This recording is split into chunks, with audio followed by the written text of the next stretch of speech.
This mirror arrived really well packaged with thick foam.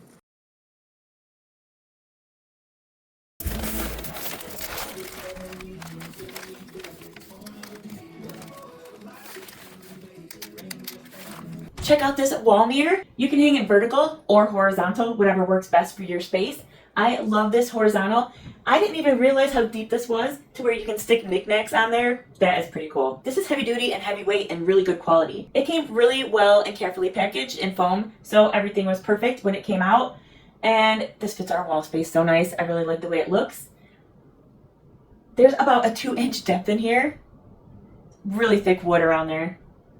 It was really easy to hang. There was hangers on each corner, so no matter what angle you wanted to hang it at, there was a way you could hang it. If you're considering getting this wall mirror is a really great choice.